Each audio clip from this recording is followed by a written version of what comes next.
नमस्कार मैत्रिणींनो, आज आपण पाहणार आहोत वन टक्स ब्लाऊजची कटिंग। तर इथे ना मी अस्तर असते का ते घेतले सुरुवातीला, अस्तरवरच डायरेक्ट तुम्हाला कटिंग करून दाखवणार आहे। तर अस्तरची घडी टाकलेली आहे। तर आता मापाच्या ब्लाऊजची घडी कितीची आहे, आपण मार्जिन सहित घडी घेतो कधी पण, तर 10.5 आहे घडी, 9 इंचाची त्यांची चौथा भाग आहे आणि 1.5 इंच आपण मार्जिनसाठी घेतलेला आहे, म्हणजे 10.5 घेतलेला आहे। तर आपण तशी घडी टाकून घेतली ना, आता एक्स्ट्राचा जो आहे भाग आपला तो बाही कट करायला लागेल, म्हणून तो कट करून टाकला लगेच आपण। तर आता आपण रुंदी घेतलेली आहे 10.5 आहे बरोबर। तर आता उंची घेऊया आपण, ब्लाऊजची उंची किती आहे ती। तर हा सुरुवातीला आपण बॅक भाग आपण कट करून घेणार आहोत। तर बॅकची उंची 14.5 आहे, कारण फ्रंटची उंची 1 इंचानी जास्त घ्यायची असते, म्हणून ही बॅकची उंची आपल्या लक्षात यावा हा भाग, म्हणून मी इथं बॅकचं लिहिते।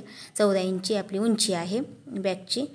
तर आपण आता याचे बॅकला काय, आता गळा पाठीमागला गळा आपल्याला नंतर डिझाईनचा ब्लाऊज हा शिवायचा आहे, त्याच्यामुळे मी गळा काही कट करीत नाही, फक्त एक आता तुम्हाला सांगण्यासाठी दाखवते मी। जेवढा गळा असेल ना तेवढा तिथं खून करून घ्यायची तेवढ्या ह्याच्यावर। आता एक अंदाजेच 9, 9.5, 10, तुम्हाला 6, 7 काय हवा आहे तुमचा कस्टमरचा जेवढा आहे तेवढा तुम्ही तिथे घेऊ शकता। पण मला नंतर हा डिझाईनचा शिवायचा ब्लाऊज म्हणून मी तो काही कट केलेला नाही गळा। तर सुरुवातीला तुम्हाला मी फक्त आखून दाखवते तसं। तर आपण मोंडा घेऊ हे करून। तर 14 इंची आपली ही होती, सुरुवातीपासून 2.5 इंचावर गळ्याची रुंदी सोडली, तिथून 3 इंच शोल्डर घेतलं आपलं, आणि शोल्डरच्या तिथून आपण 6 इंच मोंडा आहे, 6 इंचावर हे केलं। पाठीमागील मोंड्याची जी खूण असते का ती 1.5 इंचाची करायची कधी पण, पुढचा भाग 1 इंचाचा आणि पाठीमागटला 1.5 इंचाचा। आणि आकार आपण हाताने दिला तरी चालेल, पण ही फ्रेंच कर्वने मी देते म्हणजे व्यवस्थित येते आकार म्हणून। तर 1.5 इंचावर हा पाठीमागील मोंड्याचा आकार देऊन घेतला। तर आणि शोल्डरचा जो टक्स असतो, आपल्या पाठीमागटला जो टक्स असतो ना, तो शोल्डरच्या मधोमध घ्यायचा, कधी पण 4 इंची मध्यभागी असा यावा, असा हा पाठीमागील डाच जो असतो ना तो डाच दोन्ही साईडचे। तर आपला हा बॅकचा भाग झाला आहे तयार। तर मी गळा कट केलेला नाही का, तर मला डिझाईनचा करायचा आहे म्हणून। तर आपण बॅक अगोदर कट करून घेतला, नंतर बाही पण आपण जो कपडा काढलाय ना त्याच्यात आपण बाही कट करून घेणार आहोत। हे असा हा कट करून घेते भाग। तर हा बॅकचा भाग आपला तयार आहे। आता तुम्हाला फ्रंटचा भाग दाखवते वन टक्सचा। तर हा जो कपडा आहे हा आता अस्तर मोठा आहे, आपल्याला डिझाईनचा शिवायचा आहे, बाहीला डिझाईन करायची म्हणून मी अस्तर जास्त घेतलेला आहे। तर आता आपलं पाठीमागटली उंची 14.5 होती, मग फ्रंटची उंची कधी पण 1 इंचानी जास्त घ्यायची।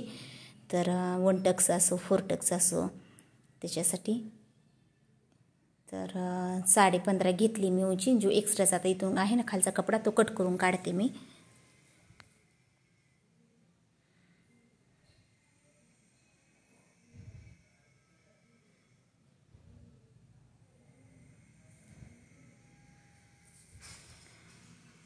तर आता आपण माप टाकून घेऊ, जसं फ्रंटला आपण 2.5ची गळा रुंदी घेतली, 3चं शोल्डर घेतलं, सेम तसंच पुढच्या साईडला पण फ्रंटला पण तसंच घ्यायचं। 2.5चा गळा रुंदी, नंतर 3ची शोल्डर घेतली, तिथून खाली मोंडाला घेतला आपण 6 इंचावर।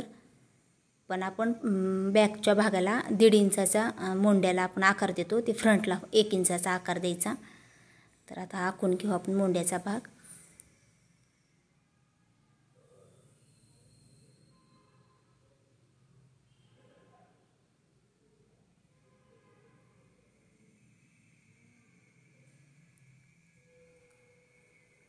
आणि फ्रंटचा गळा पण आपला जेवढा आहे तेवढा घ्यायचा, तो पण 6चाच आहे फ्रंटचा गळा पण। मग तुम्ही फ्रंटला गोल चौकोनी कसा पण तुम्ही गळ्याला आकार देऊ शकता। मी गोलच देते, दोन्ही मोंडा इथे 1 इंचावर आपण आकार देऊन ठेवू मोंड्याचा।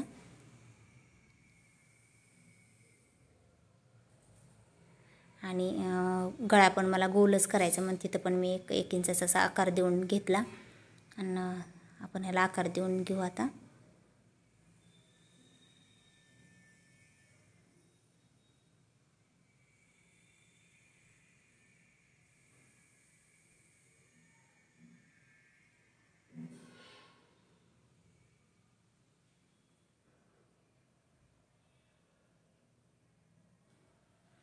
आणि आता एक कट करून घेऊ. असंच मोंड्याचा आकार आहे, गळ्याचा आकार आहे असा हा भाग. आणि खालच्या साईडला आपण क्रॉसपट्टी काढूया. नंतर आधी कट करून घेऊ हा भाग.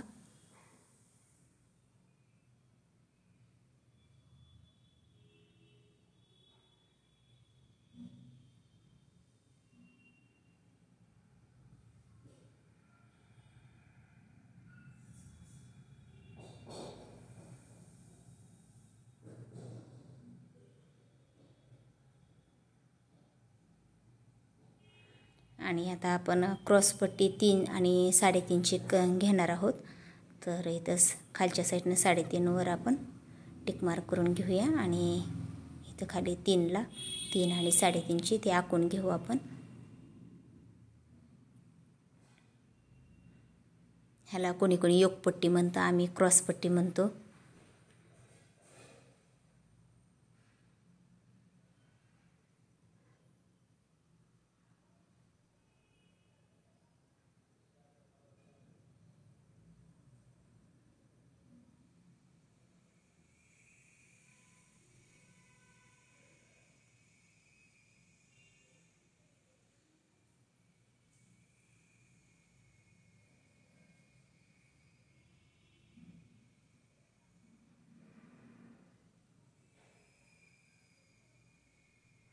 हा जो जॉईंट भाग आहे हा पण कट करून घेऊ आपण.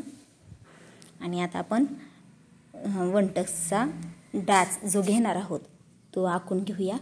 तर आता आपला जो टक्स पॉईंट असतो, प्रत्येकाचा टक्स पॉईंट वेगळा असतो. शोल्डरपासून जे ते खालच्या साईडला कोणाचा 9, 9.5, 10 असा टक्स पॉईंट असतो. तर मग ह्या कस्टमरचा 9.5ला आहे, तिथं मी टक्स पॉईंट आखून घेतला. आणि तिथून खाली ना अशी उभी लाईन ओढून घ्यायची अशा प्रकारे. आणि या टक्सच्या ना दोन्ही पण साईडला अर्धा इंचाला टिक मार्क करून ती डाच द्यायला आपण तिथं आखून घेऊ. दोन्ही पण साईडला एक अर्धा इंच.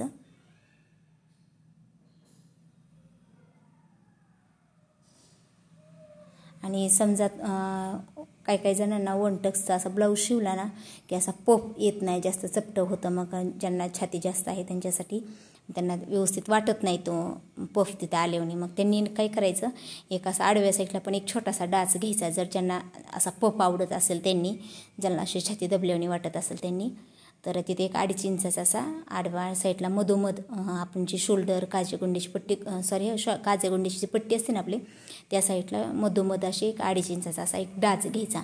म्हणजे असा पफ तयार होतो नंतर तिथं. आणि आपला ब्लाऊज आहे ना असा दबल्याने वाटत नाही. मग अशा साईडनं दोन्ही पण ह्याला ह्याच आखून घ्यायचे. ह्या दुसऱ्या ह्याला त्याच्यावर ठेवलं असं आपण चॉकने आखलेलं असल्यामुळे ते लगेच उमटतं. अशा प्रकारे. मग कशी वाटली तुम्हाला ही वनटक्स ब्लाऊजची कटिंग 10.5च्या घडीची ते नक्की सांगा. आवडला असेल व्हिडिओ तर व्हिडिओला लाईक करा, शेअर करा आणि कमेंटमध्ये नक्की सांगा. आणि ज्यांनी चॅनलला सबस्क्राईब केलं नाही ना त्यांनी चॅनलला सबस्क्राईब करा. मी असं हाताने आखल्यामुळे ना थोडंसं तिरकसं गेलं ते. तर एकदम साध्या सोप्या पद्धतीने ही कटिंग तुम्हाला मी सांगितलेली आहे. आवडला असेल व्हिडिओ तर व्हिडिओला लाईक करा, शेअर करा आणि कमेंटमध्ये नक्की सांगा.